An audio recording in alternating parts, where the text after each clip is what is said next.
अगर मैं आपसे कहूं कि इस दुनिया में एक ऐसी जगह मौजूद है जहां मौत का प्रतीक माने जाने वाले जीव भगवान की तरह पूजे जाते हैं, तो क्या आप यकीन करेंगे?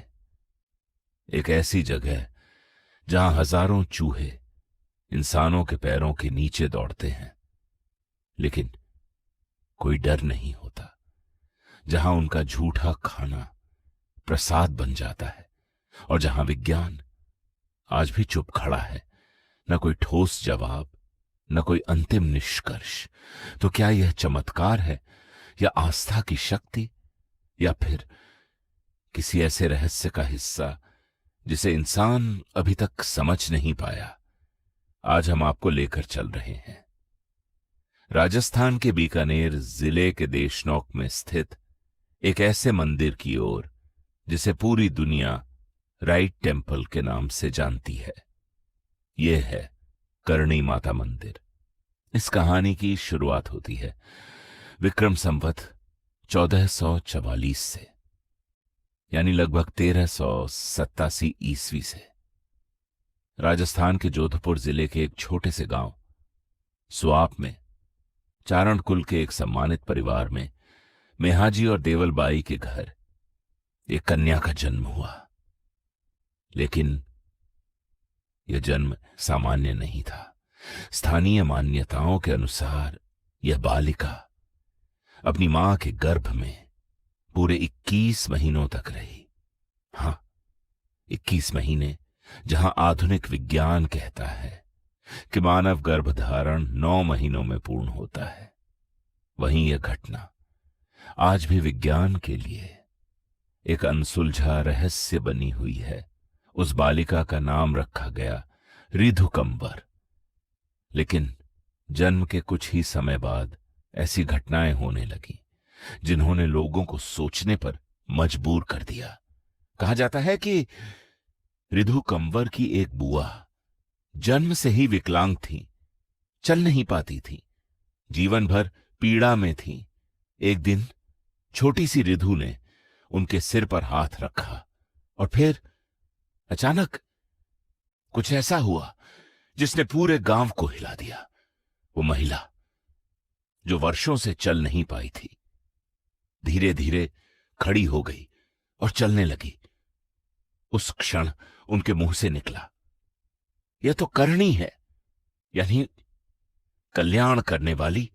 और उसी दिन से रिधु कंवर बन गई करणी माता। इतिहास और लोक कथाओं के अनुसार करणी माता, जिनका वास्तविक नाम था रिधु कंवर, उनका विवाह हुआ था राजस्थान के साठिका या सथिका गांव के केलूजी चारण से। यह एक सामान्य विवाह था, परंतु इस विवाह के पीछे छिपा था एक असामान्य निर्णय। उस समय की परंपराओं के अनुसार कम उम्र में ही विवाह तय कर दिया जाता था, और रिधु कंवर का विवाह भी उसी परंपरा के तहत कर दिया गया।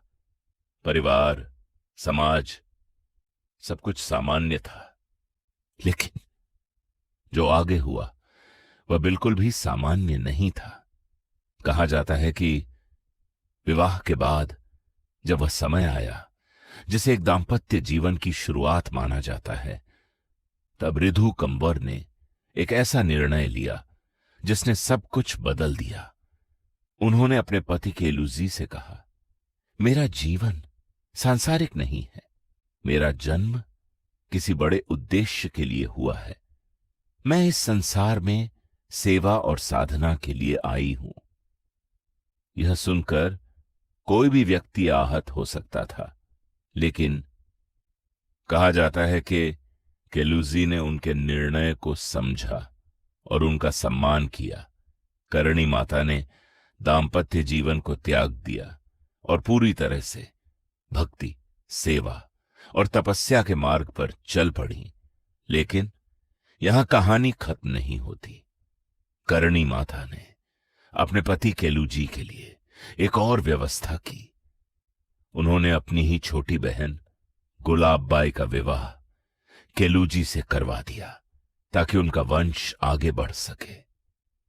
यह निर्णय सिर्फ त्याग नहीं था, यह था कर्तव्य और संतुलन का एक अद्भुत उदाहरण। समय के साथ करणी माता के चमत्कार बढ़ते गए। कहा जाता है कि उन्होंने बीमारों को ठीक किया, निर्धनों को सहारा दिया और राजाओं को दिशा दिखाई। उनके पास लोग सिर्फ समस्या लेकर नहीं आते थे, बल्कि विश्वास लेकर आते थे। धीरे धीरे उनका प्रभाव पूरे राजस्थान में फैल गया। विक्रम संवत 1545 के आसपास राजस्थान के एक राजकुमार राव बीका अपना राज्य स्थापित करना चाहते थे, लेकिन रास्ता आसान नहीं था। कहा जाता है कि उन्होंने करणी माता से आशीर्वाद मांगा और माता ने उन्हें आशीर्वाद दिया कि उनका राज्य सफल होगा। कुछ वर्षों बाद 1488 ईस्वी में बीकानेर राज्य की स्थापना हुई। लोग मानते हैं यह सिर्फ एक ऐतिहासिक घटना नहीं, बल्कि माता के आशीर्वाद का परिणाम था। अब आता है इस कहानी का सबसे रहस्यमय हिस्सा। किंवदंती के अनुसार करणी माता के सौतेले पुत्र लक्ष्मण एक दिन कोलायत के कपिल सरोवर में डूब गए। उनकी मृत्यु हो गई। परिवार शोक में डूब गया, लेकिन करणी माता शांत थी। कहा जाता है उन्होंने मृत्यु के देवता से अपने पुत्र को वापस मांगा, लेकिन यमराज ने इनकार कर दिया। तब माता ने एक घोषणा की, एक ऐसी घोषणा जिसने इस मंदिर को इतिहास का सबसे अनोखा स्थान बना दिया। उन्होंने कहा, मेरे वंश का कोई भी सदस्य मृत्यु के बाद यमलोक नहीं जाएगा। वे चूहों के रूप में इस मंदिर में रहेंगे और फिर पुनर्जन्म लेंगे। यही कारण है कि इस मंदिर में रहने वाले चूहों को काबा कहा जाता है, यानी अपने ही परिवार के सदस्य, अपने ही पूर्वज। यह सिर्फ एक मान्यता नहीं, बल्कि एक जीती जागती परंपरा है। जब आप इस मंदिर में प्रवेश करते हैं तो सबसे पहले आपको अपने जूते उतारने होते हैं और फिर आपका सामना होता है एक ऐसी दुनिया से जहां जमीन पर हजारों चूहे दौड़ रहे होते हैं। अनुमान है यहां 25,000 से अधिक चूहे रहते हैं। वे आपके पैरों के पास, आपके कपड़ों पर, यहां तक कि आपके कंधों तक चढ़ जाते हैं। लेकिन अजीब बात यह है, कोई डर नहीं होता। यहां भक्त सामान्य तरीके से नहीं चलते। वे अपने पैरों को उठाते नहीं, बल्कि धीरे धीरे घसीटते हैं ताकि किसी भी काबा को चोट न पहुंचे। अगर गलती से किसी चूहे की मृत्यु हो जाए तो नियम है उतने ही वजन का सोने या चांदी का चूहा दान करना। यह दंड नहीं, बल्कि जीवन के प्रति सम्मान है। एक और कहानी प्रचलित है। कहा जाता है कि लगभग 20,000 सैनिक युद्ध से भागकर यहां आए थे। करणी माता ने उनकी कायरता के लिए उन्हें दंड दिया और उन्हें चूहा बना दिया ताकि वे जीवन भर मंदिर की सेवा करें। अब सवाल उठता है, इतने हजारों चूहों के बीच बीमारी क्यों नहीं फैलती? 1992 से 93 में जब देश में प्लेग का डर फैला था, तब भी इस मंदिर में न चूहों में बीमारी फैली, न इंसानों में। यह कैसे संभव है? इन हजारों काले चूहों के बीच कुछ सफेद चूहे भी दिखाई देते हैं। सिर्फ 4 से 5 लोक मान्यताओं के अनुसार ये सफेद चूहे कोई साधारण जीव नहीं है। कहा जाता है कि ये स्वयं करणी माता और उनके 4 पुत्रों का रूप है। यानी ये चूहे नहीं बल्कि दैवी आत्माएं हैं। इसीलिए इन्हें देखना अत्यंत शुभ माना जाता है। इनके दर्शन बराबर मनोकामना पूर्ण होने का संकेत।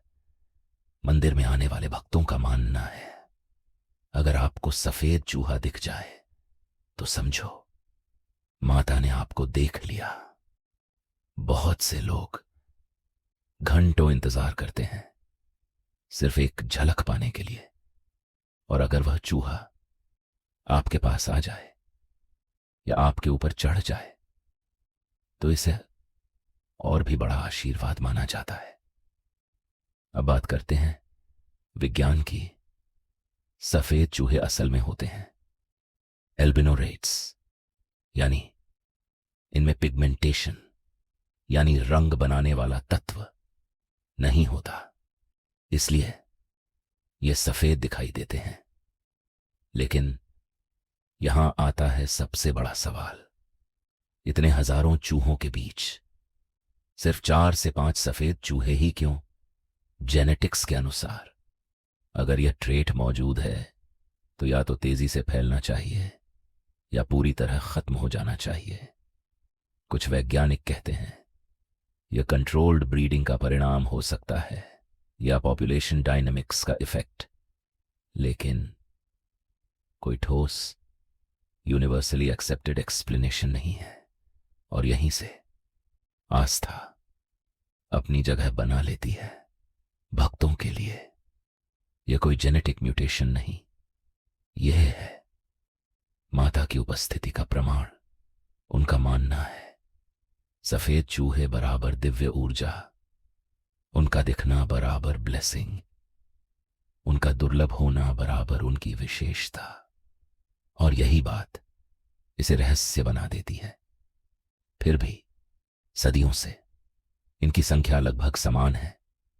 प्रकृति का नियम है, जहां शिकार होगा वहां शिकारी भी होगा, लेकिन यहां न बिल्लियां, न चील, न बाज, कोई भी शिकारी पक्षी इस परिसर में दिखाई नहीं देता। क्यों?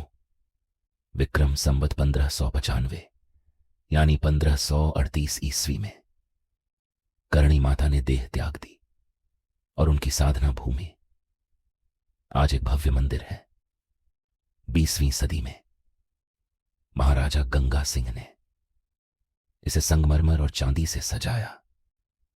सुबह 4 बजे जब मंगला आरती होती है तब एक अद्भुत दृश्य देखने को मिलता है। हजारों चूहे एक साथ गर्भगृह की ओर दौड़ते हैं, मानो वे भी भक्ति में शामिल हों। तो आखिर सच क्या है? विज्ञान, आस्था या कोई अदृश्य शक्ति? जब आप वहां खड़े होते हैं और हजारों चूहों को अपने पैरों के पास निर्भय घूमते देखते हैं तो एहसास होता है कि इस दुनिया में अभी भी ऐसे रहस्य मौजूद हैं जिन्हें पूरी तरह समझ पाना शायद हमारे बस में नहीं। अगर आप यहां गए हैं या कुछ अनोखा अनुभव किया है तो कमेंट में जरूर बताएं, और ऐसे ही रहस्यमयी वीडियो के लिए चैनल को सब्सक्राइब करना मत भूलिए, क्योंकि अगली बार हम खोलेंगे एक और अनसुलझा रहस्य।